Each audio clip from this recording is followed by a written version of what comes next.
Okay, I'm back. If you are new to this channel, hi, I'm Taylor. If you are back, well, if you're already a subscriber, thank you for hanging in there. I know I kind of disappeared for a really long time and then I randomly came out with a video, but I just want you guys to know that I have constantly been thinking like, I need to get back into YouTube, I need to get back into YouTube.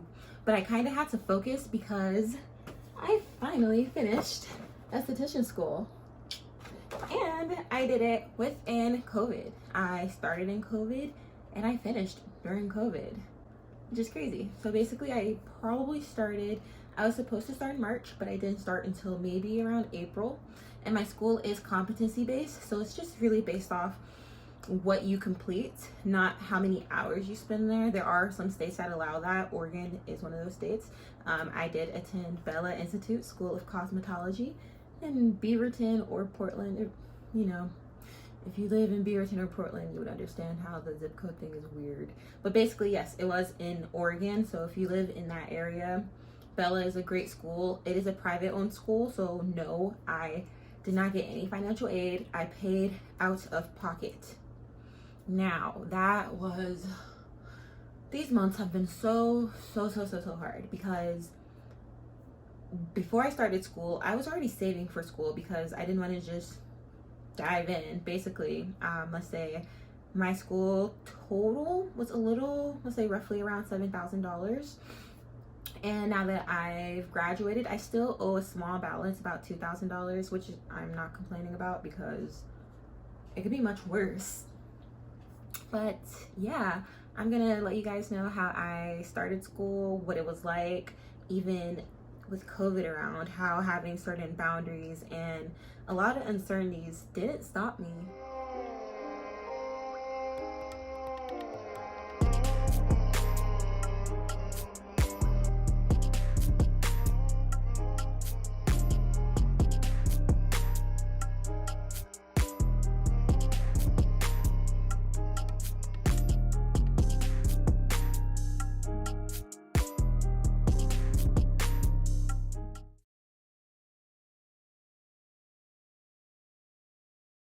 This is the folder from my school, like when I did my interview to like figure out if I wanted to go there.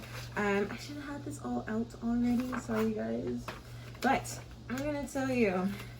See, Bella Institute catalog, fees, because you have to stay on top of your fees. So what I did when I knew I was gonna go to aesthetic school, I not only printed this out myself, so this is the school copy, but I printed a copy myself. And on this page here, it's tuition and financial aid. My school is a private school, so you don't really get financial aid. You pay out of pocket, or you can do, I don't know, just talk to someone. Every school has someone to talk to you. I want a lot of people to remember, I know that times are tough, but schools have like payment advisors, financial aid people. My school, I don't know. But there are people there to help you do this because they are here to help you win. But basically what I did was I made sure I had every individual fee paid. For example, my books, my lab fees, my kit fees. Like I made sure I had those fees done so that when it came to paying my tuition, that was not included. So yeah, my tuition says here it would have been around $6,700. I know mine ended up being around $7,000, and that's because I registered for other programs that were not included within the school program. So for example, during the week we learned all the I don't really like regular stuff, like technical things, but on the weekends, let's say for example, there were eyelash extension classes because not everyone wants to do lashes. There was also a dermaplaning class. Not everyone doesn't want to do dermaplaning class. I took the dermaplaning class, I loved it, and I wish I took that eyelash extension class because it looks fun. I kind of did want to get interested into lashes, so that will be coming soon. But anyways, I made sure all those fees were paid, including my enrollment fee, which was nothing really. But basically what I tried to do, even before I started schools, I tried to stay ahead of my own payments. So then basically once I got all that established and paid all my fees, I started to save payments. And this is what I mean, because at this time I was still living with my cousin and I was his roommate, and I just had to make sure that I had my school payments.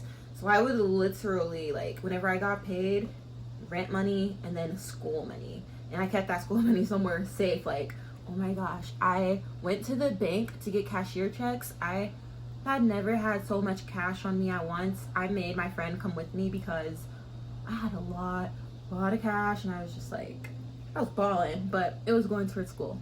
Anyways, I did try to stay ahead of the game. I do have a classmate who had her entire tuition at once. There's a fly in here. It's been in here since Christmas. Ugh. Anyways, I have a classmate who paid her tuitions all at once, and she ended up receiving maybe a refund. I do know she got money back because, you know, if you pay everything at once, you do receive money back. So that's another thing to keep in mind. She was very ahead of her game, which I thought was a great idea.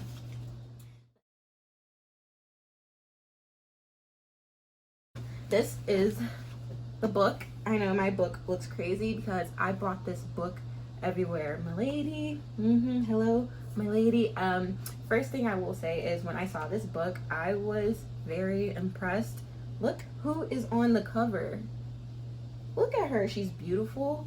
She's black. She doesn't have traditional long hair. Like, her head is shaved. She's beautiful.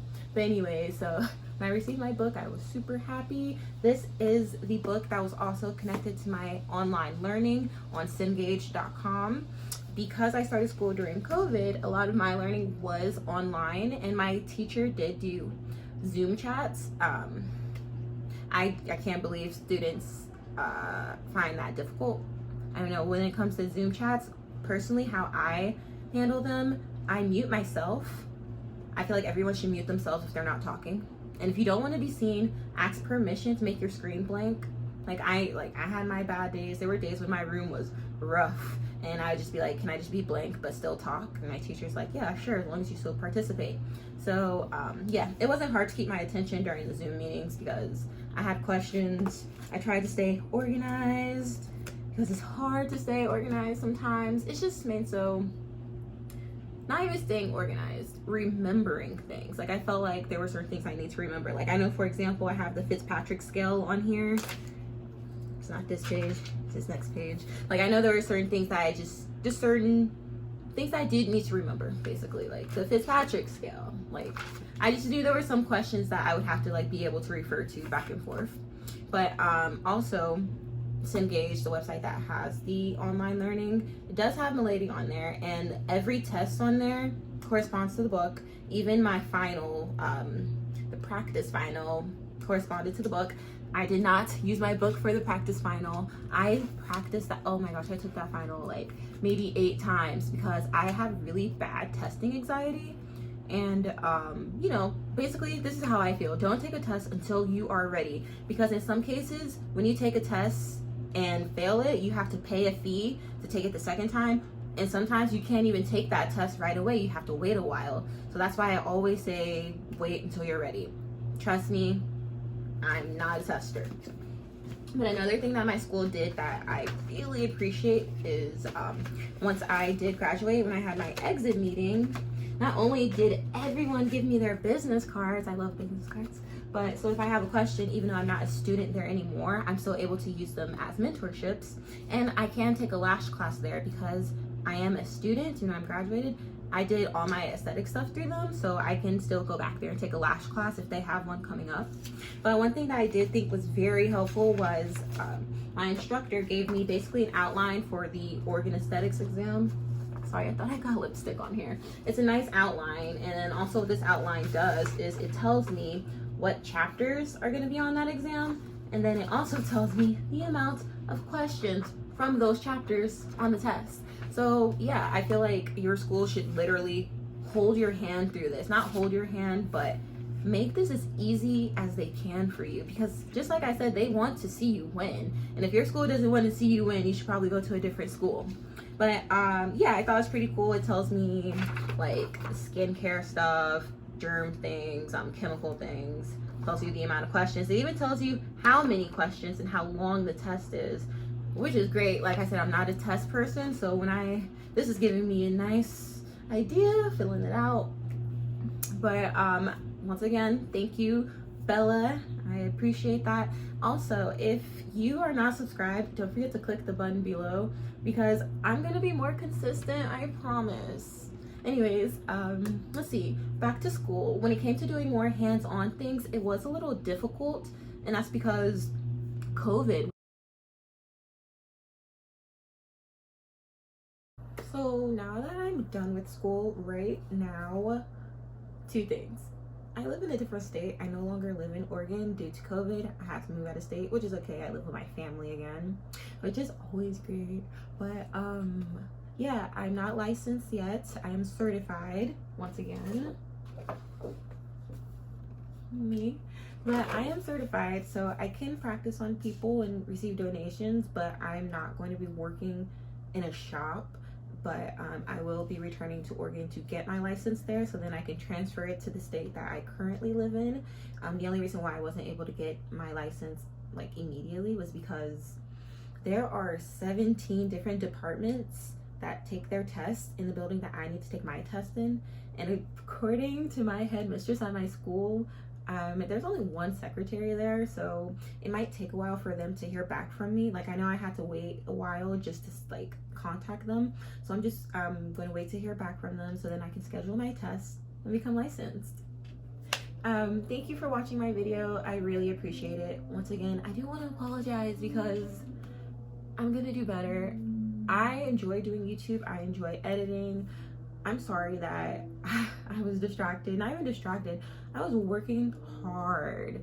I was unemployed for months. Like, remember, I was doing Postmates. Like, I did YouTube because I didn't have a job, and now I'm about to have a career. So subscribe if you want to see anything about aesthetics. I will definitely be doing a dermaplaning video on myself because I love dermaplaning.